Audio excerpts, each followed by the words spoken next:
네, 안녕하세요. 우리 센트럴 신학대학원 2017년 봄학기 온라인 강의를 시작합니다. 코드 넘버가 BT4312로 되어 있네요.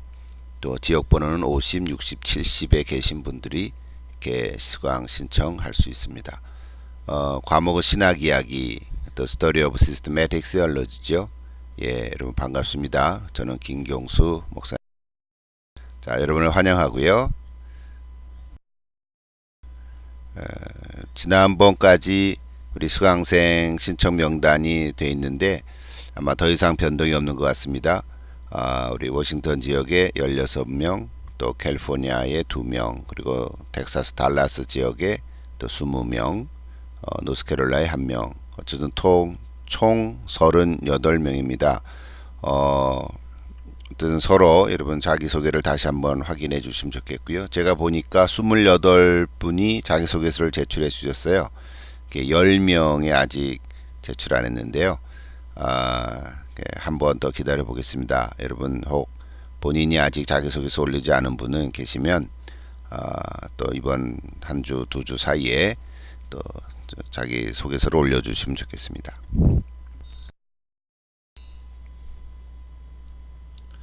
자, 오늘의 강의를 시작합니다. 오늘 2월 27일 월요일입니다. 오늘은 제7장 예수 그리스도 종이신 주 이런 제목인데요. 자, 오늘도 동영상 강의를 들으시고 또 느낀 점을 피드백으로 이렇게 작성해서 이번 3월 3일 금요일 밤까지 하루 연기되죠. 계속 또 여러분에게도 더 좋을 수 있을 것 같고 저도 좀 여유가 하나 있습니다. 그 다음 예습이죠. 제8장 예수 그리스도의 사역 320페이지에 가면은 질문들이 있는데 그 중에 뭘 할 건지는 오늘 강의 맨 마지막에 소개했으니까 먼저 강의를 들으시고 또 다음 주 주일 밤까지 이렇게 잘 예습 과제물을 제출해 주시면 좋겠습니다. 자, 오늘 7장의 목차를 한번 보죠. 여러분 책을 펴시고요. 219페이지입니다. 자, 크게 세 소제목에다가 또 그 외에 또 조그만 주제들이 있는데요. 사실 이런 단어들을 보면 보편적인 조지시나 개론에 나오는 책에 이렇게 예수 그리스도에 대한 그런 단어들이라기보다는 조금은 일반적인 좀 쉬운 아마 처음으로 신학을 접하거나 또 여러분 같이 디플로마에 있는 학생들에게 좀 접근하기 쉽도록 지금 이게 마이클 허튼이 이렇게 제목을 정한 것 같습니다. 여러분도 쉽게 접근할 수 있을 것 같고요. 어쨌든 저 일일이 다 얘기 안 해도 되겠죠. 여러분 보시고 우리 같이 또 공부해 가면 좋겠습니다. 자, 오늘의 강의 주제는 우리 보통 조지신학 개론에 보면 8가지 커다란 주제가 있거든요. 뭐 창조론부터 시작해서 아니면 계시론부터 시작할 수 있죠. 뭐 신론, 그리스도론, 성령론, 뭐 인간론, 구원론 뭐 이런 식으로 해서 교회론, 종말론에 이르기까지 크게 8가지를 늘 다루곤 합니다. 근데 오늘은 이제 그리스도론, 기독론에 대해서 공부를 하는 건데요. 기독론의 크게 2가지 부분을 항상 얘기를 하고 있거든요. 하나는 그리스도의 인격론 또는 사역 뭐 이렇게 크게 2가지입니다. 인격이라고 하는 것은 결국 예수님 누구신가 이 얘기에 대한 답이거든요. 예수님 누구신가.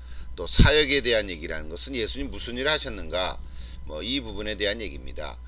예수님 누구신가. 아마 여러분 뭐 지금까지 예수 믿고 신앙생활 다 해왔지 않았습니까? 또 교회에서도 설교를 듣기도 하고 또 하시기도 하고 또는 뭐 성역 공부도 하고 특별히 제자 훈련을 이렇게 하신 분들 가운데는 예수는 누구신가 이런 얘기들을 많이 다루고 또 얘기를 나눴을 거예요. 그런데 오늘 여기서 같이 다 나누고자 하는 거는 이제 신학적으로 그걸 어떻게 표현하면 좋을까 이런 얘기를 하는 거죠. 그러니까 기독론에 대한 그리스도의 인격에 대해서 신학적으로는 어떻게 표현해야 또 좋을까 뭐 이런 접근을 우리가 같이 공부를 하는 거기 때문에 이제 어쨌든 여러분 신학의 문을 두드리고 또 신학도로서는 자, 그냥 예수는 누구신가? 예수는 하나님의 아들입니다. 또 주는 그리스도시요 살아계신 하나님의 아들입니다. 이게 사도 베드로의 고백을 우리가 다 알고 있는데 그러니까 예수님은 구세주고 또 나의 주님이시기도 하고 뭐 세이비어 앤 더 로드 뭐 이런 얘기를 우리가 많이 하거든요. 자, 그런 얘기들이지만 그런 신학적으로는 뭘 얘기를 해야 되나 그런 얘기입니다. 여러분 좀 관심을 가지시고 같이 공부하면 좋겠습니다. 자, 이 허튼도 오늘 이 주제를 얘기하면서 그 예수 그리스도 그 다음에 부제로 말이죠. 종이신 주 이렇게 붙였죠. 여러분 종은 그 노예라는 원래 뜻이잖아요. 종은 주인이 아닙니다. 그렇죠? 하인이죠. 그런데 하인이면서 동시에 뭐예요? 주는 주님이잖아요. 그러니까 종이신과 동시에 주인이다 이런 표현이거든요. 이게 저 앞뒤가 안 맞잖아요. 좀 일종의 역설이고 패러독할하기도 하고 왜 이런 제목을 붙였을까? 뭐 이런 책의 제목에 이런 얘기가 나오는 건 아니고요. 제가 여러분과 같이 대화를 좀 하기 위해서 이런 질문을 던지는 겁니다. 왜 종이신 주라고 했을까? 이런 거죠. 원래 이 마이클 허트는 개혁신학의 입장에 서 있는 분이고 특별히 언약신학에 관심을 가지고 여기에 대한 또 책도 쓰고 강의도 많이 하고 있는 분 중에 하나거든요. 그래서 우리 책 내용 중에 특별히 237페이지에 가보시면 언약의 주로서의 예수님 그리고 동시에 언약의 종으로서의 예수님 뭐 이런 표현들을 이렇게 하고 있거든요. 나중에 거기 가서 또 언급을 하겠습니다만 언약의 주로서의 예수님이라는 뜻은 하나님의 형상과 모양으로 제가 그대로 소개하고 237페이지 이렇게 되어 있거든요. 그러니까 메시아에 대한 얘기를 하면서 이렇게 좀 소개를 하는 거죠. 그러니까 예수님은 창조주시다 그런 거예요. 창조주는 하나님이시잖아요. 창조 하나님, 성부 하나님. 근데 성자 예수님도 사실은 창조하셨다는 거거든요. 그러니까 뭐 만물을 창조하신 창조주시다. 그게 언약의 주인이시다. 로드라 이 말이죠. 동시에 언약의 종으로서의 예수님이다. 이거는 뭐냐면 택함을 받으셨고 특별히 기름 부음을 받으신 아들로서의 예수님이다. 하나님이시다. 이런 얘기를 하려고 하는 거예요. 예수님 메시아이지만 또 마지막 아담으로서 인간으로 오셨고 또 왕이시고 뭐 이런 표현들을 쓰는 거거든요. 그러니까 성부 하나님의 아들로서 뭐 이런 얘기를 하는 거죠. 자, 우리가 다 알고 있는 얘기들인데요. 이거를 좀 정리하고 있는 거예요. 항상 여러분이 공부를 하실 때 많은 얘기지만 잘 이렇게 정리하고 글로 좀 표현해보고 문장으로 자꾸 써보고 또 내 생각을 좀 이렇게 얘기해보고 뭐 이런 훈련들이 우리 신학 공부하는 생각하는 훈련이라고 생각하거든요. 그러니까 이제 그런 관점에서 여러분 이 책을 좀 같이 보고 또 기독론의 앞부분을 좀 정리하면 좋겠습니다.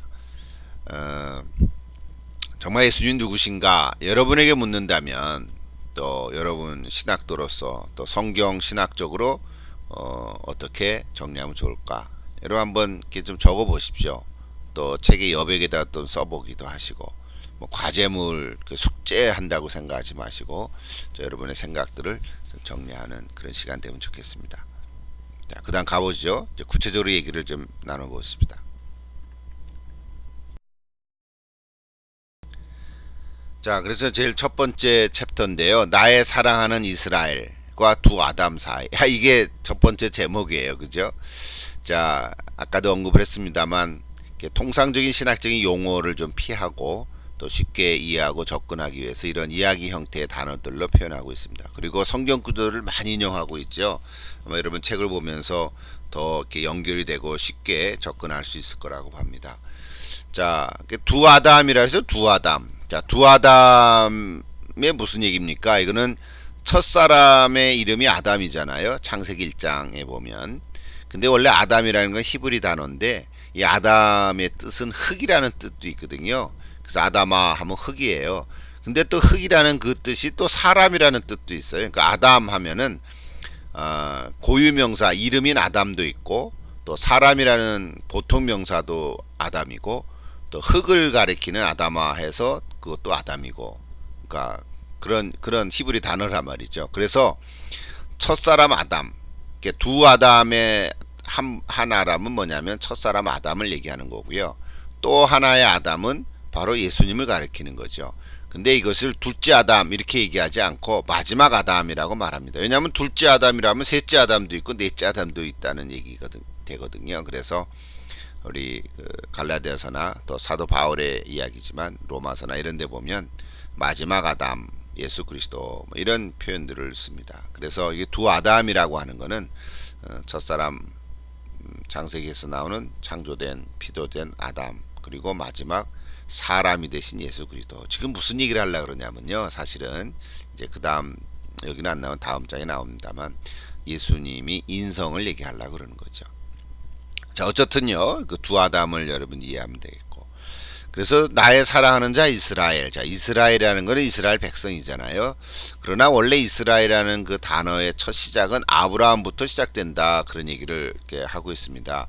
여러분 창세기 공부를 특별히 하신 분들은 다 알고 있겠는데, 창세기 1장부터 11장까지는 선 역사라 그래가지고 우리가 창세기에 대한 흐름을 얘기하는 거거든요. 그러나 실제 역사는 아브라함, 창세기 12장부터 시작이 됐죠. 하나님께서 아브라함을 불렀단 말이죠. 원래는 아브람에서부터 이름이 나중에 아브라함 이렇게 됐죠. 그러니까 창세기 12장에 보면 하나님께서 한 사람 아브라함을 불러가지고 내가 너에게 온 민족, 큰 민족을 이루게 하겠다. 근데 원래 아브라함의 아들이 없었단 말이죠. 그런데 아들을 주겠다, 이렇게 약속을 한 거란 말이에요. 그러니까 아브라함이 그걸 믿었어요. 이거는 뭐 아브라함이 무슨 행위를 한 거나 뭐 잘해서가 아니라 하나님이 먼저 택한 거죠. 예, 그래서 이거를 은혜의 언약이라 그래요. 약속을 하셨다는 거죠. 그러니까 아브라함으로부터 시작해서 하나님의 이 이스라엘 역사가 시작이 되는데, 아직 이스라엘 공동체가 없고, 그렇죠? 민족을 이루지 않았지만 아브라함으로부터 이제 시작돼서 또 이삭, 야곱, 요셉까지, 요셉의 후손들이 사람이 많아져 가지고 이제 애굽에서 살다가 출애굽해서 모세의 지도자로 인해서 출애굽해서 가나안에까지 가는 그 이스라엘 공동체가 이루어진 거잖아요. 그것이 이제 창세기 얘기고 출애굽기 얘기죠. 그래서 이스라엘의 시작은 아브라함부터 시작이 되고, 특별히 공동체로서 이스라엘은 이제 모세로부터 또 시작된다라고 우리가 생각합니다. 그런데 아브라함은 은혜 언약의 약속을 의미하고, 또 모세로부터 시작된 이 공동체로서의 이스라엘은 율법 언약, 즉 하나님께서 율법을 주신 거죠. 그러니까 이걸 잘 지키면 너희가 복을 받고, 또 잘 지키지 않으면 저주를 받으리라 하는 것, 행위 언약이라고. 이 주제는 지난번에 언약을 얘기할 때 두 가지를 많이 얘기했죠. 시내산 언약도 얘기하고요. 예, 창조 언약, 시내산 언약. 기억이 납니까? 예, 그 구분이 되죠. 자, 그런데 오늘 여기서 이제 얘기하려는 건 뭐냐면, 어떻게 이 두 언약을 하나님께서는 신실하게 이루어 가실 수가 있었을까? 그렇죠? 여러분, 은혜하고 법하고는 좀 안 맞는 얘기잖아요, 항상. 예, 그러니까 그런 부분들을 얘기하는 거죠. 그래서 이 얘기를 하려고 하면서 원래 하고자 하는 얘기는 뭐냐면 그 다음 세 번째죠. 마지막 아담으로서의 예수 그리스도 안에서 이 두 가지가 성취되어져 가는 것이다. 여기 이제 신학적인 흐름을 얘기하는 겁니다. 지금 굉장히 풀어서 얘기하는 건데 여러분 쉽게 이해가 되겠죠. 예, 그래서 이 마지막 아담인 예수 그리스도 안에서 사실은 참된 이스라엘이신 예수 그리스도를 통해서 율법을 성취함과 동시에 약속을 이루어 가시는 것이다. 이런 얘기죠. 그것이 사실은 결국은 예수 그리스도의 십자가 안에서 이루어지고, 결국 그것이 구원의 길이 됐고, 또 하나님의 그 구속사의 역사가 이루어지는 하나님의 뜻을 이루어가는 이제 그 예수님의 십자가의 이야기를 하려고 하는 거죠. 이것을 이렇게 풀어가는 거예요. 자, 처음부터 예수님의 십자가 이렇게 얘기하지 아니하고 말이죠. 예. 그래서 이것이 언약의 주와 언약의 종, 우리 앞에 얘기한 것처럼 예수 그리스도의 두 가지의 모습을 지금 소개하고 있는 것입니다. 자, 여러분 책이 있으니까 책을 읽어보면 충분히 다시 한번 언급이 될 거라고 보고요. 또 제 말로 좀 이렇게 쉽게 좀 이렇게 설명을 드립니다. 두 번째로 가볼까요? 자, 두 번째는 이게 이분이 이제 예수님 누구신가 구체적으로 그 질문에 대해서 답을 하려고 하죠. 자, 구체적으로 예수님 누구신가, 큰 타이틀로는 메시아라 그래요. 근데 여러분, 메시아라는 것이 우리 성탄절에는 늘 메시아 곡을 교회에서도 이렇게 듣고 또 성가대들이 하지 않습니까? 찬양대들이. 근데 메시아는 히브리어죠. 그런데 똑같은 단어의 뜻의 헬라어는 그리스도라 그래요. 그러니까 메시아라는 말과 그리스도라는 말은 같은 뜻입니다. 하나는 히브리어고 하나는 헬라어예요. 그 뜻은 기름 부음을 받은 자 이런 뜻입니다. 그러니까 예수 그리스도 이거는 기름 부음을 받은 자라는 뜻이죠. 그러니까 메시아로서의 예수 이 같은 의미죠. 그래서 여기서 지금 이분이 우리 두 번째 챕터에 메시아라는 타이틀을 내놓고 그런 메시아에 대한 해당하는 칭호들을 그러니까 호칭들 그 다른 이름들을 5가지로 지금 소개하고 있는 것입니다. 이것이 225페이지부터 241페이지 나오거든요. 자, 그 밑에 쓴 그 빨간색으로 쓴 거 A, B, C, D, E 5가지가 바로 그거예요. 뭐 이렇게 딱 들어오는 단어들은 아닐 수 있죠. 그죠? 참 풀어서 쓴다는 게 이런 거예요. 그러니까 제목은 딱 들어오는 단어를 써야 더 좋긴 하겠지만 어쨌든 말이죠. 여러분 책을 읽어보면 충분히 이해가 되는 건데 자 메시아의 다른 호칭들이 뭘까? 이 5가지거든요. 자, 지난번에 제가 여러분을 썼던 그 피드백들을 이렇게 보니까 어떤 분은 그냥 이 소 제목을 그냥 옮겨 놓으신 분도 계시고요. 심지어는 제가 이렇게 강의하기 위해서 파워포인트를 이렇게 만들어 놓은 그 얘기들을 그대로 옮겨 적어 놨어요. 그건 피드백이 아니잖아요. 그죠? 그건 제가 여러분에게 강의를 하기 위해서 타이틀을 또는 설명을 적어 놓은 건데 그걸 그대로 옮겨 놔서 피드백이라고 해서 제출을 하면 저는 그거를 읽으면서 뭘 느끼겠어요? 아무것도 느낌이 없죠. 제가 해 놓은 거고 책에 있는 그대로 내용을. 그러니까 피드백을 하시라는 말은 피드백은 여러분 자신의 느낌을 적어보라는 거예요. 그렇죠. 책을 다 덮고도 그렇게 하면 돼요. 책을 다 덮고 오늘 이 챕터에서 뭘 내가 새롭게 느꼈나 또는 강의를 하면서 뭘 새롭게 느낀 게 있고 새로 알게 된 게 뭘까. 혹시 처음 신학을 안 하신 분들은 메시아라는 게 그리스도하고 같은 뜻이었어? 뭐 이럴 수도 있는 거죠. 이거를 몰랐던 분은 새로 안 거 아니겠어요? 그런 거를 쓰라는 거예요. 아, 그리스도가 메시아랑 같은 뜻이었어? 이거는 너무 보편적이고 다 알려진 얘기지만 혹 어떤 분은 이것도 처음 들어본 분도 계시지 않겠어요? 그러니까 제 얘기는 뭐냐면 그러니까 그런 피드백은 여러분 자신의 글로 써라는 거예요. 이거 옮겨 적지 마세요. 옮겨 적을 필요 없단 말이에요. 그래서 제가 오늘은 타이틀만 적어놔 저명만 책에 다 나와요. 그죠? 자, 첫 번째 호칭은 뭐예요? 신실한 아담과 참된 이스라엘 이런 제목을 썼어요. 자, 이게 뭡니까?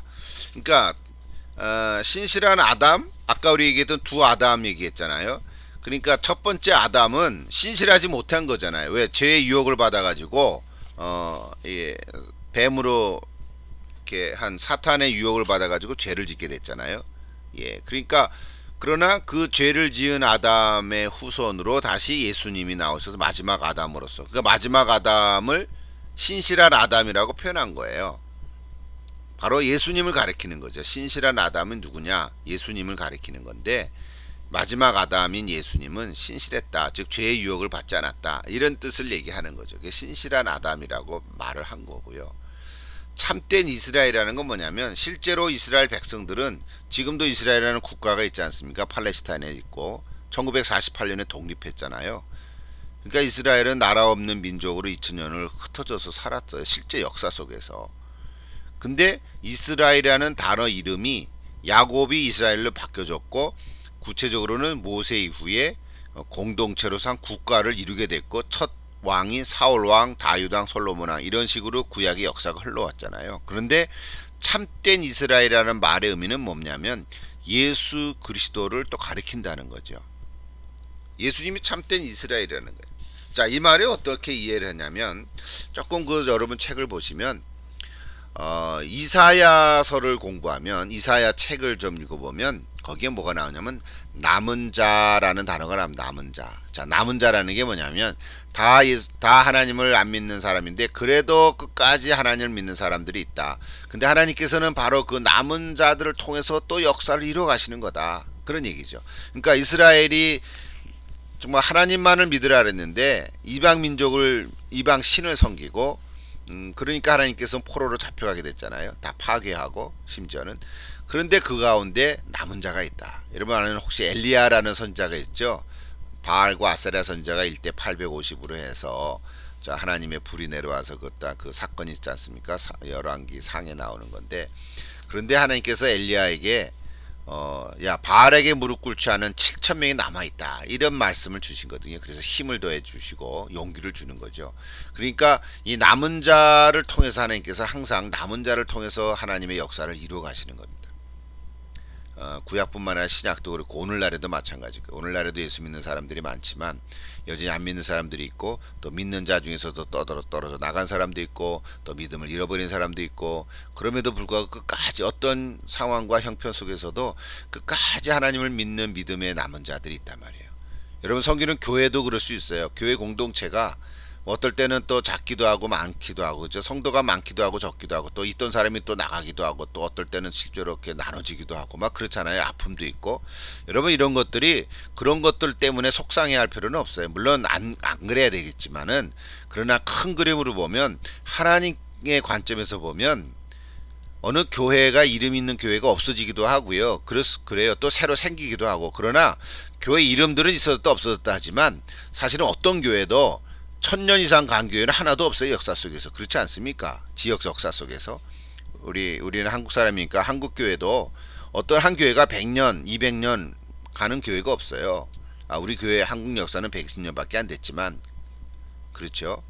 그러나 예수 믿는 사람 한 사람의 교회라고 할 때, 교회 이름은 없어졌더라도 그 안에 있는 사람들은 여전히 남아 있는 거예요. 그래서 하나님께서는 여전히 그 예수 믿는 남은 자를 통해서 또 하나님의 역사를 이루어 가시는 거죠. 우리는 그렇게 이제 해석을 하는 거예요. 그렇게 바라보는 거예요. 교회론의 관계된 것도 마찬가지고. 자, 다시 돌아와 가지고요. 메시아라는 이름을 지금 첫 번째로는 신실한 아담, 이해가 됐죠. 또 하나는 참된 이스라엘, 즉 남은 자를 통해서 이 참된 이스라엘을 이루어가게 하는 거죠. 그래서 여기 이사야 11장 또 49장 60장 이런 것들을 보면 그 남은 자 사상을 얘기하고 있습니다. 그것이 첫 번째 얘기고요. 두 번째는 메시아적 구원자다, 이런 얘기를 하거든요. 메시아적 구원자. 그리고 다윗의 아들. 자, 다윗의 아들은 솔로몬이잖아요. 압살롬도 있고. 자, 그런 의미지만 여기 다윗의 아들로 후손으로부터 뭐가 나오냐? 메시아가 나온다는 거죠. 자, 이게 이스라엘 백성들이 늘 이렇게 간구하고 기다리는 메시아를 기다리는 거죠. 그 메시아를 기다려 왔었는데 예수님이 이 땅에 오셨잖아요. BC 4년에, 그러니까 AD BC BC 4년이라 그래요, 보통. 예수님이 이 땅에 오셨는데 많은 사람들이 메시아를 기다렸어요. 근데 메시아를, 어떤 메시아를 기다렸냐면 정치적인 메시아를 기다린 거거든요. 유대인들이 로마의 압제를 받고 자기 나라 주권이 없어졌으니까 이제 자기 나라가 독립하기 위해서 정치적인 독립을 이루어가는 강하고 담대한, 정말 정치적인 그 다윗 왕과 같은 그런 메시아를 유대인들은 기다려온 거거든요. 바리새파와 사두개파와 특별히 열심당원과 이런 사람들은, 그래서 열심당은 늘 요즘 말로 하면 데모하고 독립운동을 하기 위해서 막 강하게 칼로 싸우고 그다음 죽기도 하고, 그런 게 1세기 예수님 때의 모습이었잖아요. 그러니까 다윗의 아들로서 온다. 다윗이 왕인데 다윗의 아들의 후손으로 메시아가 온다. 그걸 기다린 거거든요. 그래서 메시아적 구원자라는 거예요. 근데 그 메시아적 구원자는 누구로부터 오느냐? 다윗의 아들 후손으로부터 나온다. 이거를 기다리는 거예요. 얘기하는 거죠. 그래서 여러분, 요한복음 뭐 다른 복음도 나오는데 특히 요한복음 1장 2장을 가보면요, 예수님이 이제 처음 안드레 또 이렇게 빌립을 만나지 않습니까? 그럴 때 나다나엘이라는 사람을 안드레가 소개하는데, 나다나엘은 뭐라 그랬습니까? 야, 나사렛에서 무슨 선한 것이 나올 수 있느냐? 나사렛에서 무슨 메시아가 나오냐? 이런 얘기인 거죠. 나사렛은 아주 촌동네거든요. 요즘 말로 하면 저 강촌 촌동네에서 무슨 왕이 나오냐? 이런 얘기죠. 근데 안드레가, 야, 우리가 메시아 만났다, 그러니까 그런 얘기를 하는 거죠. 그러니까 다윗의 아들이라는 그런 얘기를 한 거예요. 그러니까 다윗의 아들이 참된 그 후손으로부터 왕이 나온다. 즉 하나님이 세우시는 나라, 즉 메시아로 더불어서 세우시는 하나님의 나라, 지금 그 얘기를 하는 거죠. 이런 마태복음 1장 1절에 보면 아브라함과 다윗의 자손 예수 그리스도의 세계라, 이렇게 해서 마태복음 1장 1장이 시작이 됐죠. 그 족보가 나오잖아요. 낳고. 그런데 아담부터 나오지 않고 아브라함부터 나오는 거예요. 그 아브라함과 다윗, 이 두 인물은 유대인에게 있어서는 아주 최고의 인물이죠. 아브라함 믿음의 조상이고 다윗은 성군이고, 그래서 이 마태복음 1장 1절은 아브라함과 다윗의 자손 예수 그리스도의 세계라 이렇게 해서부터 족보를 얘기합니다. 그 왜 그랬냐면 마태복음은 유대인을 대상으로 쓰여진 그런 복음서였기 때문에 그렇거든요. 그러니까 마가복음과 누가복음은 다르죠. 그러니까 우리 사복음서를 또 연구하고 특히 마태마가 누가는 공관복음이라 그러는데 이건 이제 여러분 나중에 신약 공부할 때 더 자세하게 공부하겠지만 마태복음 1장 1절은 아브라함과 다윗의 자손 예수 그리스도의 세계다. 그래서 다윗의 아들을 얘기합니다.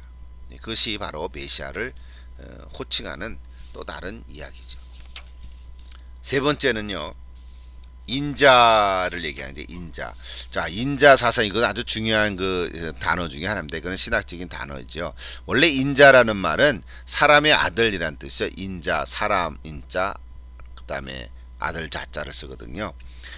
인자한다, 뭐 카인드를 얘기하는 게 아니고요. 사람의 아들을 얘기하는 거예요. 자, 메시아를 나타내는 표현 중에 인자라는 단어가 있거든요.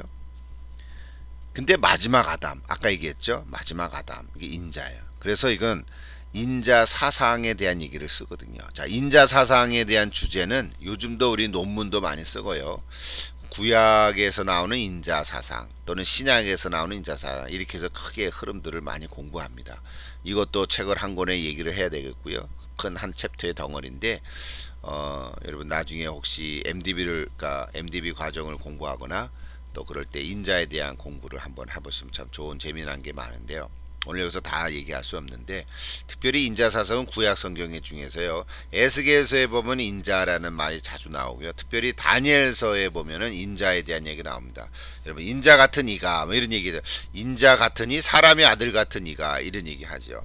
그렇죠? 예. 그러니까 다니엘과 그 세 친구가 그 풀무불에 들어갔을 때 또 한 사람이 나타났다 그랬죠. 그것이 이제 천사가 같이 나타나서 하나도 타지 않았던 그 놀라운 그런 기적이 나타나는데 인자 같은 이가 뭐 이런 표현을 씁니다. 사람 같은 거죠. 사람이죠. 사람인데 천사인데 사람 같은 모습. 뭐 이런 그럴 때 인자라는 단어를 많이 쓰거든요. 그러니까 사람의 아들로서의 예수 그리스도. 예수님은 사람의 아들이라는 거죠.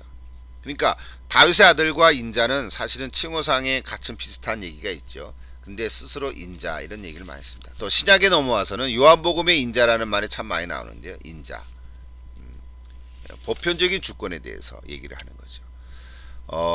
뭐 사도행전에도 나오고 마지막에 요한계시록에도 많이 나오죠. 인자로서 교회 보좌에서 교회들에게 말씀하시는 분 바로 예수 그리스도를 가리키죠. 예, 그러니까 지금 세 번째까지 얘기했는데요. 메시아라는 단어에 대해서 지금 이렇게 호칭 칭호들을 좀 소개하고 있습니다. 마치 외경에도 나오죠. 외경. 우리는 외경을 쓰진 않는데 로마 캐톨릭은 외경도 쓰죠. 에녹일서에도 보면 인자라는 단어가 나오고. 자, 이런 식으로 자, 다시 복습할까? 신실한 아담, 또 다윗의 아들로서 또 인자 뭐 이런 이야기들을 쓰고 있습니다. 네 번째는 여호와의 종. 여호와의 종 이거는 특별히 이사야서의 그 독특한 표현입니다. 종의 노래라고 그렇게 얘기를 하는데요. 이사야 52장에 종의 노래가 나오고 있고요. 특별히 이사야 53장은 여러분 잘 아는 대로 고난받는 종이죠. 이게 그러니까 이해가 안 되는 거죠. 어떻게 메시아 그 나라를 구하려고 하는 그런 왕 같은 메시아가 고난받는 종으로서 나오냐 이해가 안 되는 거죠. 그러니까 유대인들이 예수님을 보고 우리가 메시아를 또 기다려야 되냐 이런 얘기를 하는 거죠. 심지어는요 제자들도요 우리는 지금 이미 2000년이 지난 이후에 구약과 신약 성경을 다 한꺼번에 읽기 때문에 이해가 되는데 예수님의 12제자 뭐 가룟유다 빼고 11제자조차도요 부활하신 예수님을 만났음에도 불구하고 그리고 마지막 부활하고 승천하시기 그 바로 직전까지 여러분 사도행전 1장을 한번 읽어보세요. 그러면은 이 제자들이 예수님께 물은 거예요. 이제 승천하시기 바로 직전에 예수님 이제 이스라엘의 회복함이 이때니까 여전히 묻는 거예요. 뭐냐면 정적인 메시아를 기대하고 있었단 말이죠. 그죠? 정적인 메시아, 저 이스라엘을 회복할 때가 이때니까. 그때 예수님이 그때는 뭐 아버지만 알지만 너희는 기다리라. 그렇죠? 너희는 기다리라. 성령이 말 때까지 기다리라. 뭐 이렇게 또 말씀을 주신단 말이에요. 그러니까 이 정치적인 메시아와 정말 구원의 주로서의 메시아를 그런 영적인 시각을 갖지 않으면 성경이 이해가 안 되는 거죠. 근데 거기서 나오는 이사야서의 여호와의 종, 고난받는 종, 쉽게 얘기하면 십자가에서, 그렇죠? 십자가에서 피 흘려 돌아가시는, 정말 볼품이 없고 정말 그 고난 당하는 그런 예수님의 모습, 그게 메시아인데요. 그 예수님의 모습을 이사야 53장은 얘기하고 있습니다. 또 60장에도 얘기하고 61장에도 이런 여호와의 종, 또 희년에 대한 얘기도 많이 하죠. 자, 이것이 신약에 넘으면 성령과의 관계되어 있는데, 어쨌든 메시아는 여호와의 종으로서의 또 이야기를 하고 있습니다. 마지막으로 하나님의 아들이라는 호칭을 썼는데요. 자, 요거는 이제 그 다음 챕터로 넘어가는 인성과 신성에 대한 얘기를 하려고 이제 좀 쓴 것 같은데, 인자, 여호와의 아들, 하나님의 아들 같이. 자, 인자는 사람의 아들이죠. 근데 하나님의 아들 하면 신자라고 해야 되나요? 신, 하나님의 아들, 신자. 근데 신자라는 단어는 안 써요. 그렇게는 안 쓰는 것 같아요, 호칭이. 인자라는 단어를 그대로 쓰고 사람의 아들인데요. 하나님의 아들이면 신자 이렇게 돼야 되잖아요. 근데 신자라고 안 하고 그냥 하나님의 아들 이렇게 또 씁니다. 그러니까 인성과 신성 이 두 가지 얘기를 이제 같이 쓰고 있는데요. 히브리서에 보면은 하나님의 아들이라는 얘기들을 많이 쓰고 있고요. 많이 인용하죠. 그러니까 히브리서를 신약 성경의 구약이다. 뭐 이렇게까지도 얘기하거든요. 그래서 하나님의 아들로서의 메시아를 표현합니다. 요점은 구약의 메시아를 하나님으로 인정하면서 동시에 또 성부 하나님과는 구분하고 있죠. 그래서 아까 처음에 얘기했던 것처럼 언약의 주로서의 예수님, 그리고 언약의 종으로서의 예수님, 이제 이런 얘기를 하는 거죠. 그러니까 한마디로 얘기하면 신성과 인성을 포함하는 예수 그리스도, 그것이 바로 메시아의 얘기다. 이런 얘기를 이제 쓰고 있습니다. 요한복음의 하나님의 아들에 대해서 더 많이 나오는데요. 여러분 책들을 보시면, 자, 오늘 메시아에 대해서 이 5가지의 호칭을 좀 소개하고 있는 건데요. 뭐 이미 알고 있는 얘기죠. 이렇게 좀 정리를 하는 것입니다. 자, 여러분도 한번 이제 생각해 보세요. 예수님이 누구신가 이렇게 얘기할 때 아까 예수님 하나님의 아들이고 그리스도십니다. 내 메시아고, 아니 구세주고 주님이십니다. 이렇게만 알고 있었지만 또 이런 표현들을 쓰니까 마지막 아담이시네요. 예수님 누구신가? 마지막 아담입니다. 이렇게 좀 여러분 얘기할 수 있겠죠. 또 예수님 누구십니까? 메시아적인 구원자로 오신 다윗의 후손으로 오신 메시아입니다. 구원자입니다. 이렇게 얘기할 수 있고, 또 예수님 누구십니까? 인자, 사람의 아들입니다. 예수님 누구십니까? 여호와의 종입니다. 예수님 누구십니까? 하나님의 아들이십니다. 뭐 이런 식으로 여러분이 표현하면 될 것 같아요.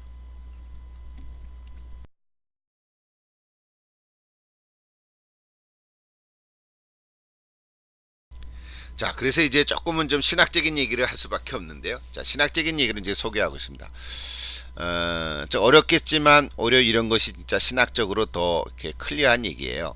자, 한 인격 안에 두 본성, 그렇죠? 두 본성의 얘기는 신성과 인성이죠. 하나님과 사람이라는 거죠. 우리 지난번에 삼일체를 얘기했을 때 나오는 표현하고 조금은 다른 건데요. 인성과 신성 이런 얘기죠. 예수님은 누구신가? 쉽게 얘기하면 하나님이신과 동시에 사람이시다. 그런데 반쪽은 하나님이고 반쪽은 사람, 반신 반인이 아니라 완전한 하나님이신과 동시에 완전한 사람이라는 거죠. 100% 하나님인과 동시에 100% 사람이다. 어떻게 그렇게 됐냐? 우리는 알 수 어떻게라는 건 우리가 이해가 안 되죠. 근데 그렇게 될 수밖에 없다. 그 이유는 뭐냐?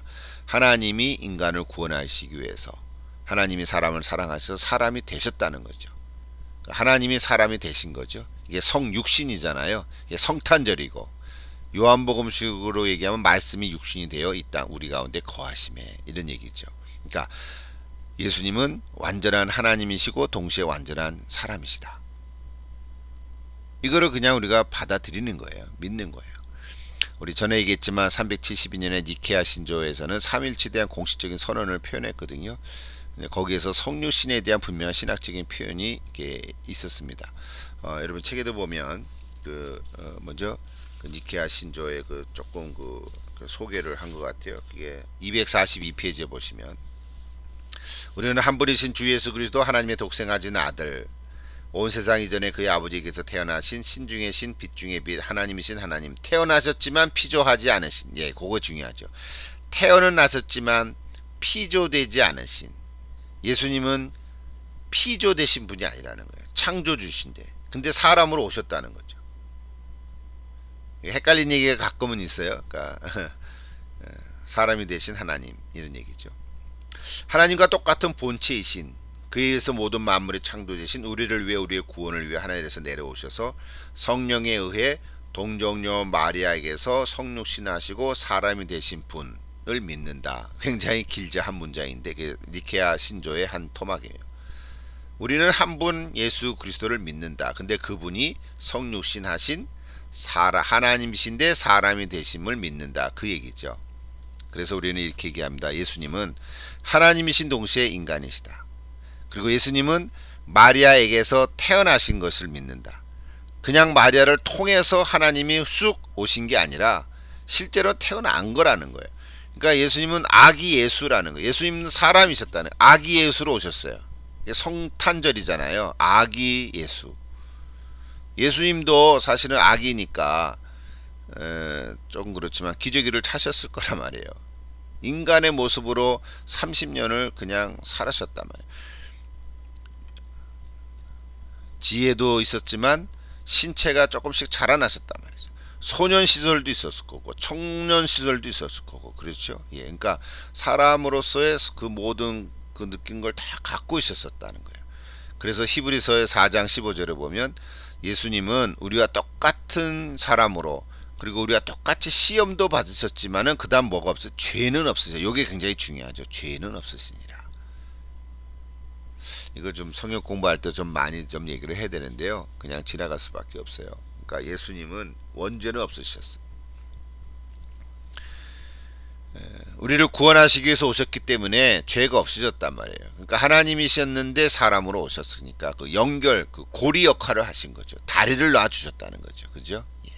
그래서 예수님은 주님인 동시에 또 종이시고 이건 아까 얘기했죠. 언약의 종으로서 언약의 주로서 예수님은 인간을 향하고 계신 하나님인 동시에 하나님을 향하고 계신 인간이시다. 그래서 예수님이 이 땅에 오신 예수님으로서 인간으로 오셨은 예수님은 목도 마르시고 피곤해도 하시고 잠 못 이루면 졸리기도 하시고 그렇죠.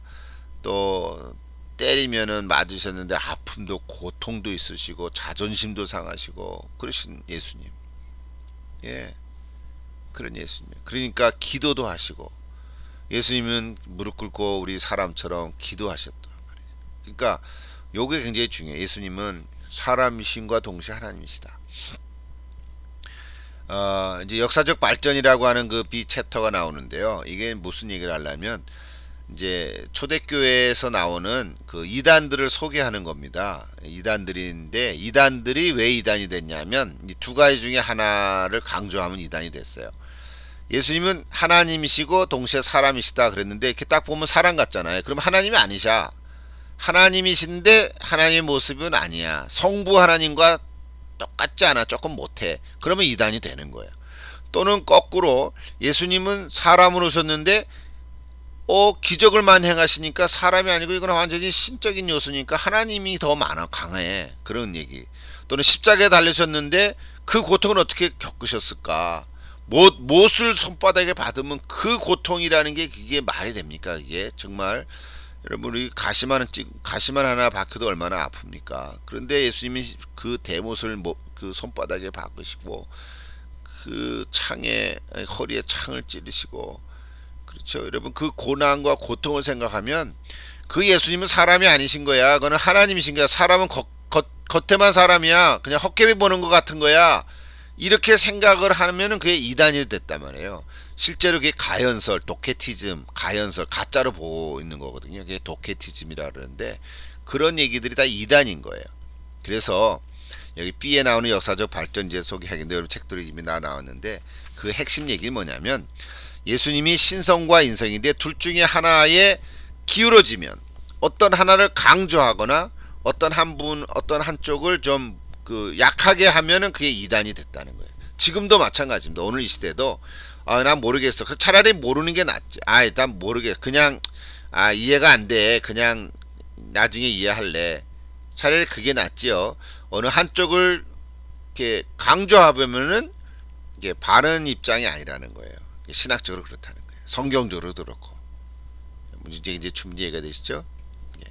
그래서 하나님인 동시에 인간이시다. 그런 얘기를 계속 가려고 하는 거예요. 가지려고. 자, 그래서 역사적 발전에 나오는 얘기는 초기 교회사에 나오는 이단들의 그 거기 254페이지 보면 하나 그 조그만 박스를 해가지고 이분이 좀 너무 헷갈리니까 저렇게 요약을 해놨어요. 여러분 그걸 한번 보시면 좀 더 이해가 되실 거라고 보고요. 뭐 어쨌든요. 그래서 이제 신성을 부인하거나 약하게 주장하는 경우, 그러니까 예수님의 신성을 좀 부인하거나 약하게, 특별히 에비온파, 이 에비온파라는 거는요 구약의 율법을 그 좀 강조하는 유대인들이었어요. 그러니까 율법을 강조하는 유대인들, 실제로 예수님 당시 때도 많이 있었고요. 또 사도 바울과 논쟁을 많이 했죠. 사도 바울이 예수님을 믿으면 구원 얻는다 그랬더니 그래 좋다. 그런데 예수님만 달랑 믿으면 진짜 구원 얻냐? 좀 멀죠. 행해야 되지 않냐? 뭐 좀 행해야지. 할례도 받고 좀 율법을 지켜야지 구원을 받는 거지. 어떻게 예수님만 달랑 믿으면 구원 받느냐? 그런 게 어딨냐? 이렇게 계속해서 바울의 그 복음을 이렇게 논쟁을 했던 사람들이 바로 유대인들인데, 율법주의적인 유대인들, 그런 사람들이었거든요. 근데 교회 역사적으로 보면 에비온파들이 바로 그랬다는 거죠. 굉장히 강하게 율법을 중요시하는, 또 강조하는 그런 유대인들. 그래서 결국은 동정녀 탄생을 부인하는 거죠. 예수님은 마리아에서 올 수가 없어. 야, 생각해봐라. 남자 없이 어떻게 처녀가 아기를 낳냐? 세상에 그런 게 어딨냐? 이렇게 주장하면 그게 이단이 된 거거든요. 이게 초대교회 에비온파가 그런 것 중에 하나입니다. 이걸 다 설명할 수는 없죠. 여러분 혹시 또 관심 있으신 분들은요, 우리 웹사이트를 좀 가보시면 에비온파 이렇게 한번 치면 거기에 대한 자세한 얘기들이 좀 많이 나옵니다. 에비온파의 특징들 뭐 이렇게 해서 많이 나오거든요. 원래 에비온이라고 하는 게 가난한 사람이라는 뜻이란 말이죠. 예, 그러니까 유대교와 기독교를 좀 혼합한 그런 일종의 혼합주의라고도 볼 수 있고요. 그래서 마태복음만을 또 이분들은 성경을 얘기해요. 마가나 누가복음은 아니라는 거예요. 왜 그럴까요? 유대인들이니까. 유대인들은 마태복음을 위해서 썼으니까 마태복음만 복음서예요. 마가나 누가복음은 아니라는 거예요. 왜? 이방인들을 위해서 누가복음을 썼거든요. 자기네들은 유대인이니까. 그러니까 율법을 강조하는 유대인들. 그런 얘기예요. 요즘도 그럴 수 있어요. 요즘도 율법을 강조하는, 뭐 예를 들면 안식교라든지요.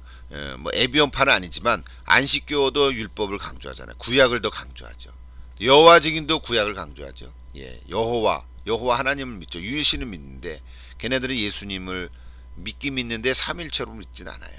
그걸 전통적이지 않단 말이에요. 삼일체를 부인하죠. 그런 그 현상들, 결과들이 다 왜 나왔냐면, 뿌리를 얘기하면 예수님이 신성과 인성, 하나님과 동시에 인간인 이 부분 중에 하나를 강조하고 하나를 좀 부인하고 약하게 할 때 이게 다 이단으로 빠지게 되는 거예요.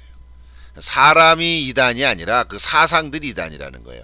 근데 사람들이 모르고 그런 사상에 빠져 들어가는 이유들이 있단 말이죠. 예, 그러니까 우리가 그런 사람들을 만날 때는 바르게 얘기해 줄 필요가 있다는 말이죠. 예수님은 하나님과 동시에 사람입니다. 이렇게 얘기를 해야 돼요. 동정녀에서 나신 예수님입니다. 이해가 안 되지만 성경은 그렇게 얘기를 합니다. 이것이 바릅니다. 이렇게 얘기하는 거죠. 좀 이해가 되시죠? 예.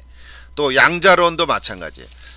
양자론도 신성을 부인하는, 거기 데오도시우스라 그랬죠. 예. 그게 나중에 8세기를 보면 양성론으로 이제 가서 더 많이 이제 또 이단의 모습을 또 얘기하기도 하는데요. 얘기를 다 하면 많이 시간이 걸리겠죠. 그러니까 여러분이 좀 참고로 보시면 좋겠어요.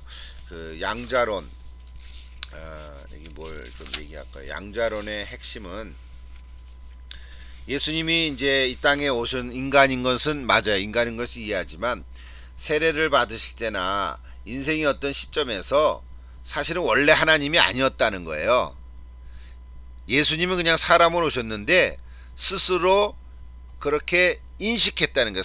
예수님 자신이 사람으로 오신 인간으로 오신 예수님 자신이 이렇게 지나도록 내 안에 뭔가가 신성이 있는 거예요. 뭔가 기적을 베푸는 놀라운 은사가 있고 세례를 받을 때 성령이 임하시니까 원래 인간으로 오셨던 예수님인데 하나님이 되셨다는 거예요. 아, 내가 하나님의 아들이구나. 이렇게 스스로 이렇게 생각하고 의식하게 됐다는 거예요. 그게 양자론. 그래서 입양하게 됐다는 거예요. 양자라는 게 양자 삼는다 그러잖아요. 어답했다 그러잖아요. 그런 어답했다는 얘기예요. 그러니까 원래부터 예수님은 하나님이 아니라 인간으로 오셨는데 나중에 이렇게 신성을 깨닫게 됐다. 뭐 그런 입장. 무슨 이해가 되시죠? 종속론도 마찬가지예요. 오르게네스, 알렉산드리아 오르게네스 얘기인데, 그건 예수님은 성자는 성부께 종속됐다. 아들이니까 아들하고 아버지하고 다르다 이 말이에요. 예, 그러니까 아버지 밑에 있는 아들. 이제 이런 얘기고. 또 아리우스는요, 성부와 성자의 본질성이 이건 단일성 하나인 것을 같다. 나는 아버지와 하나니라. 요한복음에 예수님은 그런 얘기 많이 하시는데 나와 아버지는 하나다. 하나님과 예수님은 본질상 같다. 우리 전에 삼일체 얘기할 때 얘기했잖아요. 삼위, 예, 세 인격 안에 본성은 하나다, 본질은 하나다. 이 얘기할 때 그걸 부주의하는 거죠. 아리우스주의, 그 반대로 아타나시우스가 나오는데요. 아타나시우스가 이제 정통으로 인정됐고 아리우스는 이제 이단으로 이제 판정이 됐거든요. 그 이유들이 다 뭐냐면 그 백그라운드에 있는 가장 기본적인 입장이 바로 이 예수님이 신성과 인성을 부인하는, 그러니까 여기서는 신성을 부인하는 입장에 있는 아리우스. 그래서 이단이 된 거죠. 유케티스라고 하는 것도 똑같아요. 그리스도의 신성이 인성을 삼켜버렸다. 이제 이런 얘기죠. 예, 그러니까 인성이 안 나타났다는 거예요. 어떻게 보면요, 예수님의 그 기적을 일으키거나 죽은 자를 살리고, 그죠? 예수님이 무슨 병자를 낫게 하고 나병 환자를 고치고 안진병을 일으키고, 요즘도 가끔 뭐 병 낫는 그런 기적들, 은사들이 나타나게 하지만 예수님 모습하고는 그쪽 굉장히 다르잖아요. 죽은 자도 나사로를 살리고 이런 거 보면 예수님이 인간 사람이라고도 보기가 좀 어렵죠. 하나님이시죠. 하나님이시니까 그런 얘기를 다 하시죠. 그러니까 예수님 안에는 두 가지가 다 있다. 이렇게 이해를 하지 않으면 우리 이단으로 빠질 수밖에 없단 말이에요. 또 한쪽의 편에는 인성을 부인하고, 거꾸로 인성을 부인하고 약하게 하는 주장. 대표적인 게 가연설이죠. 아까 잠깐 했던 도케티즘. 인간의 몸을 가진 것처럼 보이니까 seems like 이런 표현이죠. 십자가에 달리신 예수님은 거기 인간의 몸은 없는 거야. 이미 인간은 죽고 신 하나님만 나타나셨다. 이렇게 보는 거예요. 그 이단이죠. 또 우리가 아는 영지주의. 영지주의는 실제로 요한 공동체에 많이 나타나죠. 실제로 요한 1서에 영지주의 2단을 소개하고 있는데요. 영지주의를 얘기하려면 이거 하나만 해도 한두 시간 몇 시간 해야 되고요. 그쵸? 여러분 책들을 봐야 되고요. 아마 1세기 때 대표적인 교회 공동체의 2단이 아마 영지주의부터 시작됐을 거예요. 다른 2단들은요, 입장은 있었지만 교회 역사 속에서 나타났지만 영지주의는 그 뿌리가 요한 공동체 때부터 시작이 됐습니다. 영지라고 하는 건 뭐냐면 영적인 지식이란 뜻인데요. 그노스라고 그러죠. 그노스티즘. 발음은 노스티티즘이라고 그러는데 쓰기에는 G를 쓰죠. 그노스라는 게 영적 지식 이런 뜻인데요. 이 영지주의는 일종의 혼합주의라고 볼 수 있어요. 그러니까 천지를 창조하신 하나님, 우리는 천지 창조를 믿잖아요. 창세기 1장에 천지를 창조하신 하나님, 물질을 창조했다는 거거든요. 천지는 하늘과 땅, 이 짐승을, 그러니까 동물을 만들고 식물을 만든 하나님은 저열한 하나님이라는 거예요. 쉽게 얘기하면 물질은 악하고 영은 선하다. 이런 입장인 거예요. 그러니까 영은 선하니까 영적인 지식을 많이 갖는 사람은 선하다. 이런 뜻이에요. 그러니까 육은 악한 거예요. 우리는 육과 영이 다 있잖아요. 우리 인간도 그렇고. 그러니까 물질을 창조하신 하나님은 저열한 하나님이라고 이런 입장을 얘기하는 거예요. 그러니까 예수님도 하나님과 사람이다, 사람 인성 이거는 안 좋은 거야. 고통 속에 있는 인간은 악한 거야. 그러니까 인성을 부인하는 거예요. 예수님은 신성만 있는 거예요. 거룩하신 분이세요. 그게 영지주예요. 예수님은 천상의 계시를 받은 분이시라는 거예요. 그러니까 예수님은 걸어다니시지만 그게 사람이 아닌 거예요. 그러니까 하나님이신다는 거예요. 맞죠? 하나님이신지요. 근데 동시에 사람이라니까요. 이 두 가지를 다 갖고 있어야 돼요. 두 가지를 다 우리가 말해야 하는 거예요. 이해가 되든 안 되든. 그러니까 이해할 만큼 계속해서 노력을 해가는 거죠. 근데 우리는 어떻게를 잘 몰라요. 솔직히 우리 인간은요. 여러분 어떻게 천지가 창조되는지 아십니까? 말씀으로 됐다 그러잖아요. 근데 어떻게 지구가 공중에 떠 있는지 아십니까? 모르죠. 어떻게 이 물건이 올리면 땅에 떨어집니까? 만유력 때문에, 중력 때문에. 근데 어떻게를 우리는 잘 몰라요. 어떻게 중력이 생겼는가? 그건 우리가 모른다고요. 설명을 할 뿐이죠. 과학적인 지식들이요. 과학자들이 발견해낸 거지만 발명한 건 없거든요. 원리들을 발견해낸 것 뿐이죠. 사실은. 예, 빛이 쓰라 했더니 빛 썼다. 여러분 빛이 굴절도 하지만 동시에 굴절한다는 거는 꺾어진다는 거잖아요. 직진, 선이 아니고 직진, 꺾어지는 거예요. 그러니까 빛은 저 뒤에 그림자가 생기잖아요. 이거는 빛은 그 직진이면서 동시에 입자, 굴절을 한다는 거거든요. 뭐 이런 얘기들 말이죠. 그러니까 과학은 발견하는 거잖아요. 하나님이 천지를 창조하시죠. 어떻게? 그건 우리가 잘 몰라요. 그러나 왜는 알아요. 왜? 하나님이 왜 사람이 되셨을까? 이게 바른 질문이죠. 하나님은 어떻게 사람이 됐는가? 성경은 동정녀 마리아에게서 났다. 처녀에서 태어났다. 그럼 어떻게 처녀가 태어날 수 있는가? 성령으로 잉태했다. 그게 성경의 답인데 어떻게 성령으로 잉태해서 났나? 그 답은 없단 말이에요. 하나님이 그냥 하신 거다. 이런 얘기거든요. 그러니까 우리가 잘못하면요 영지주의에 빠질 수가 있어요. 영적인 것을 강조하다 보면 육적인 것을 무시할 가능성이 생기는데 잘못하면 현대판 영지주의에 빠질 가능성이 많습니다. 그게 다 이단들이에요. 요즘에도 나오는 이단들이 많거든요. 그 뿌리를 내려가 보면 영지주의가 많습니다. 영지주의적 이단들이 많습니다. 오늘은 그런 얘기 다 할 수는 없죠. 여러분 관심 있는 분들은 그런 책들을 좀 보시면 좋겠습니다. 책들이 많이 있습니다.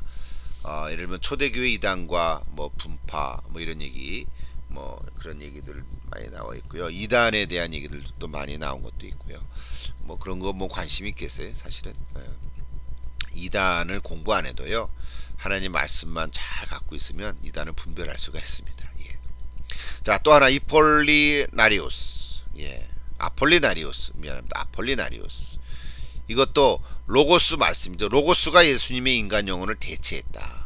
인간을 부정하는 거죠. 그렇죠? 예수님 원래 하나님이에요. 인간은 아니었어. 그런데 그런 얘기고요. 네스토리우스 마찬가지죠. 마리아가 잉태한 아기가 사실은 그게 실제로 하나님이셨다. 하나님이 아기로 오신 거라는 거예요. 그러니까 인간을 부정하는 거죠. 원래 인간은 없다 그런 얘기죠. 자, 이런 얘기들이 뭐 처음 들어본 그 이야기도 있겠고요. 자, 이런 것들이 다 뭐예요?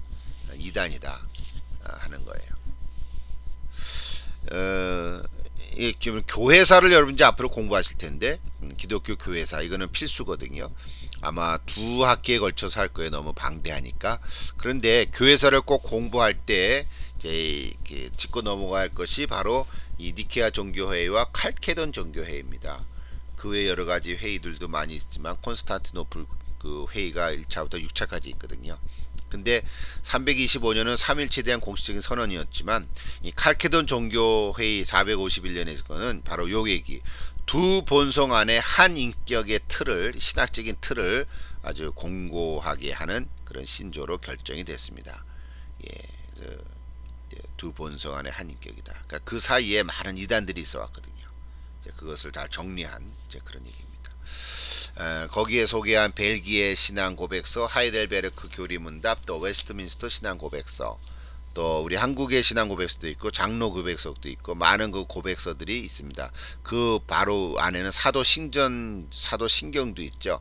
예, 사도신경은 성경은 아니지만 사도들이 이렇게 정리하는 그 고백서죠. 그러나 역사적으로는 벨기에 신앙 고백서, 하이델베르크 교리문답. 얘네들은 또 신앙 고백서라고 하는 거 교리문답, 또 카테키즘이라 그러거든요. 예, 하이델베르크 카테키즘. 이것이 이제 개혁 신학, 우리 CRC라는데 크리스찬 리폼 처치의 뿌리죠. 우리 미국에 있죠. 저기 시카고에 일리노이주에 그 네덜란드 사람들이 있습니다. 그러니까 칼빈주의를 신봉하는 사람들이 미국에 와서 그 일리노이주에 자리를 잡고 거기에 칼빈 신학교를 세우고요. 그래서 그 근처에 많은 그 네덜란드 사람들이 이민을 와서 그다 지금도 그래서 CRC라는 교단을 이렇게 형성하고 있습니다. 원래 RCA였는데 거기서 떨어져 나왔죠. 제가 사는 이 시애틀 지역에도 워싱턴 주에도요. 저 북쪽으로 가면은 캐나다 올라가기 전에 벨링햄이라고 있거든요. 우리 시애틀 지역에 사는 분들은 잘 아시죠. 우리 봄이 되면 맨날 그 튤립 축제를 하거든요. 그 벨링햄 근처에 튤립 축제를 합니다. 튤립 밭이 얼마나 많은지요. 그 이제 관광지가 됐죠. 그 옆에 보면은 그 네덜란드 사람들이 많이 살거든요. 그래서 이렇게 물레방아도 있고요. 그게 아직도 이렇게 있지요. 그래서 거기 교회들이 많고 주로 CRC 교회들이 참 많습니다. 예, 그러니까 그 하이델베르크 교리문답이 바로 그런 개혁주의 있는 그 CRC 교단이나 RCA 교회 사람들이 이렇게 신봉하는 그런 하이델베르크 교리문답입니다. 우리가 아는 요리문답도 있고요. 이제 그런 식이죠. 웨스트민트 신앙 고백은 이제 보수적이지만 우리가 그 뿌리로 이렇게 갖고 있습니다. 지금 이 책을 쓴 그 마이클 허튼이 바로 웨스트민트 신학교에서 강의를 하는 조지 신학 교수잖아요. 그분들이 신앙 고백서를 이제 갖고 있는 거죠. 자, 그래서 이게 이런 고백서들을 이거를 공부하려면 뭐냐면 신조사라고 하는 과목이 있거든. 신조사. 교회사도 있지만은요. 신조사라는 그런 과목이 있는데 제가 옛날에 한국에서 우리 장로신학대학에서 공부할 때 MDB 과정 공부할 때 신조사라는 한 과목을 제가 공부한 적이 있습니다. 그래서 신조사라는 그런 책도 있거든요. 거기에 보면 이런 흐름들 이렇게 그런 고백서들이 잘 이렇게 소개되어 있고요. 또 비교 연구를 많이 잘 하게 됐습니다. 관심 있으신 분들은 또 그런 책을 하나 또 사서 공부하면 좋습니다. 어쨌든 오늘 여기에 핵심은 이게 포인트죠. 예, 그러니까 인성과 신성. 예, 그러니까 잊지 마십시오. 예, 여러분 생각을 한번 또 좀 여러분 자신을 이렇게 돌이켜보고 나는 어느 쪽에 좀 기울어져 있나 이런 생각을 해보면 여러분 자신이 한쪽에 치우치지 않을 거라고 생각합니다.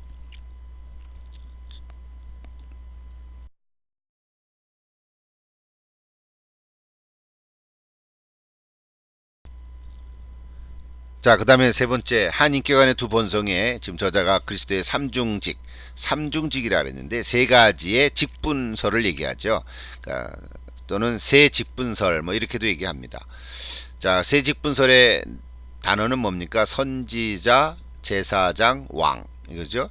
자, 이 세 직분은 구약의 지도자들의 이름이었습니다. 선지자가 제일 먼저 나왔죠. 모세도 선지자라고 표현할 정도로. 또 제사장은 모세 율법 이후에 나오는 구약의 제사를 드리기 위해서 필요한 제사장들, 즉 레위 지파 후손들이죠. 아론과 레위 지파 후손들이 제사장 역할을 했죠. 그리고 왕은 사울 왕부터 시작됐죠. 그러니까 왕 이전에는 사사가 있었지 않습니까? 구약을 여러분 구약 성경, 구약 신학도 여러분 한번 공부를 해야 될 텐데, 자, 그러니까 왕은 원래 하나님은 왕을 허락하지 않으셨죠. 그죠? 왕이 있는 걸 별로 좋아하지 않으셨어요. 근데 이스라엘 백성들이 우리도 왕을 달라고. 왜 그러냐면 맨날 사사 시대에 이방 민족이 쳐들어오니까 우리가 맨날 쳐들어오는 건 왕이 없어서 그렇다. 그래서 왕을 주셔요. 왕을 주세요. 그랬어요. 그래서 사무엘 선지자 시대 때 왕을 허락했죠. 사울 왕이 처음으로 이제 기름 부어서 왕이 된 거죠. 그러니까 선지자, 제사장, 왕 이 세 직분은 구약의 지도자들의 직분들이었는데, 선지자라고 하는 것은요 단순히 예언을 하는 사람들이 아니고요 일종의 신탁의 의미입니다. 신탁이라는 건 뭐냐면 하나님으로부터 말씀을 받아가지고 이스라엘 백성들에게 전하는 거죠.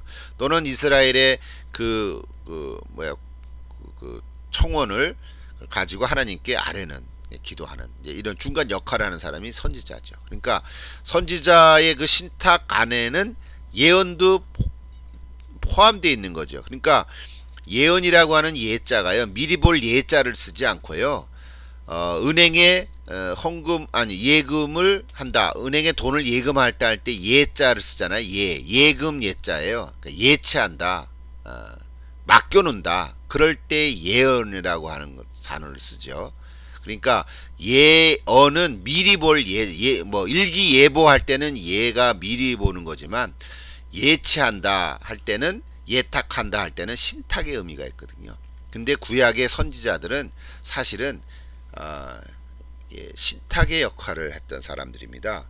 하나님 말씀을 받아서 전하는 사람이에요. 근데 그 하나님 말씀을 받았는데 그 말씀의 내용을 뚜껑 열어보니까 미리 앞으로 일어날 일들도 있는 거예요. 그러나 사실은 그때 당시 바로 현재의 하나님의 영적인 어떤 관점에서 해석을 하고 하나님의 말씀을 주신 그 얘기를 신탁하는 거죠. 그래서 이거를 예수님으로 인해서 다 세 직분이 모아졌다, 즉 얘기를 하는 거예요. 그러니까 한인격 안의 두 본성에 얘기해서 이 구약의 세 가지의 이 지도자의 직분들이 예수님 안에서 다 이렇게 모아졌다, 다 이루어졌다, 그 얘기를 지금 하는 거죠. 그래서 예수님은 선지자다 이거죠. 예수님은 하나님이면서 사람인다. 뭐 그게 아까 우리 얘기한 건데, 직분으로 얘기하면 예수님은 선지자죠. 대선지자다, 그런 얘기를 하는 거예요. 더 이상 선지자가 없죠. 예수님이 선지자죠. 그렇죠? 예. 그러니까 언약의 축복과 언약의 저주를 선포하는 거죠. 예수님이 그러셨죠. 그러니까 예수님이 신탁의 의미인 거예요. 예수님의 말씀이, 예수님이 그 우리 복음서에 나오는 말씀들이 다 이 선지자로서의 말씀을 하신 거죠. 어쩌면 마지막 예언자가, 마지막 선지자를 세례 요한으로 봅니다. 그렇죠? 마지막 선지자는 세례 요한으로서. 그러니까 예수님이 마지막 선지자이지만 예수님이 언약의 축복과 또 저주를 선포한 말씀을 주신 그런 선지자다, 그렇게 얘기를 합니다. 또 제사장도 마찬가지죠. 구약의 제사장 모세 언약과 레위의 제사장을 수익했지만 예수님도 제사장이었어요. 대제사장이었어요. 근데 예수님은 아브라함의 언약과 멜기세덱의 제사장 반열에 들어섰다. 요 멜기세덱은 여러분이 그냥 혼자 공부하세요. 히브리서를 가보시면, 히브리서 5장 6장을 가보면, 그리고 창세기 가보면 멜기세덱이 느닷없이 나타나거든요. 아브라함 그 사건에서 나타나다가 멜기세덱이 제사장으로서 아브라함에게 축복을 하죠. 그래서 아브라함이 11조를 멜기세덱에게 주지 않습니까? 그리고 멜기세덱은 그 다음에는 안 나타나요. 의의 왕이라는 뜻이거든요. 그러니까 평강의 왕이라는 뜻이죠. 멜기세덱이라는 게.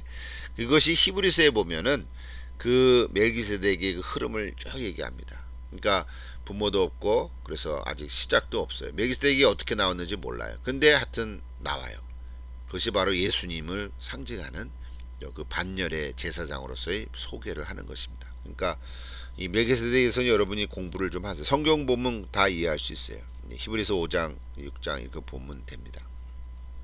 마지막 왕은 뭐 만왕의 왕이라 그러잖아요. 예수님이 만왕의 왕이고 메시아가 왕이잖아요. 그런데 아기에게서 오신 예수님도 왕이긴 왕인데 메시아적인 왕은 아니라는 거죠. 아니라는 말의 의미가 아니라 다시 오실 예수님, 재림할 때의 그 왕은 심판의 주로 오시는 그런 왕이죠. 그러니까 요즘에 이 내가 재림주다 하는 건 다 가짜죠. 한국의 이단들 재림주가 많거든요. 한국에 그 사람들이 다 가짜인 거죠. 근데 거기에 참 이렇게 휩쓸려 간 사람들을 보면 참 안타까운데, 왜 그랬을까? 처음부터 가진 않았을 거라고요. 뭔가가 유혹이 받은 거죠. 그러니까 성경의 바른 입장에서 뿌리를 내리지 못하면 이렇게 휩쓸려 가거든요. 그러니까 예수님 다시 오실 때 재림주는요, 초림할 때 아기 예수처럼 오시지 않는 거죠. 그래서 이게 속이는 거죠. 자, 예수님 오셨을 때 처음에 이스라엘 백성들이 몰랐지 않냐? 아기 예수로 오는 메시아를 몰랐다. 그러니까 내가 재림주인데 사람들이 나를 몰라보고 있다. 그건 엉터리죠. 사기꾼이죠. 성경은 예수님 다시 재림이 올 때는 온 천하가 다 알도록 순식간에 안다고 그랬거든요. 번개같이 오신다 그랬거든요. 그러니까 심판주로 오시는 예수님은 이쪽 지구 이쪽에 저쪽에 한꺼번에 다 아신다 그래요. 금방 동시에. 그러니까 이거는 가짜죠. 그렇게 얘기하면 안 되죠. 초림의 아기 예수하고 다르게 왕으로 오시는 거죠. 진짜 왕으로 오시는 거예요. 그때야말로 진짜 메시아의 왕으로 오시는 거죠. 심판주로 오시는 거야. 근데 마지막 날 마지막 날 예수님 오실 때 믿는 자를 보겠느냐 예수님은 말씀하셨어요. 그러니까 역사적으로 보면요, 이것도 종말적인 시각인데 종말론적인 관점에서 보면요, 오늘 이 시대가 우리가 지금 제가 지금 시간이 없어서 우리 조지나 여기만 하듯 시간이 부족하니까 좀 여담으로 요즘 우리가 시대에 21세기에 살아가는데요, 시대가 점점 어려워지죠. 그죠? 우리가 미국에서 사는데 예, 종말론적인 시각을 볼 때 점점 시대가 악해지고요, 예수 믿는 사람들이 점점 없어지고요, 정말 예수 믿는 사람들이 이제는 예수 믿기 신앙생활하기가 좀 어려운 그런 시대가 될 거예요. 그래야 종말론적으로 가거든요. 이게 하나님의 섭리 중에 하나예요. 우리 미국의 트럼프 대통령이 됐지만 이 얘기를 다 하지 못하겠습니다만 어쨌든 제가 무슨 얘기 하려고 그러냐면 마지막에 예수님이 그 심판해 주러 오시는 그 종말론적인 그 시각으로 우리가 보는 거죠. 그래서 예수님 오실 때에 믿는 자를 보겠느냐.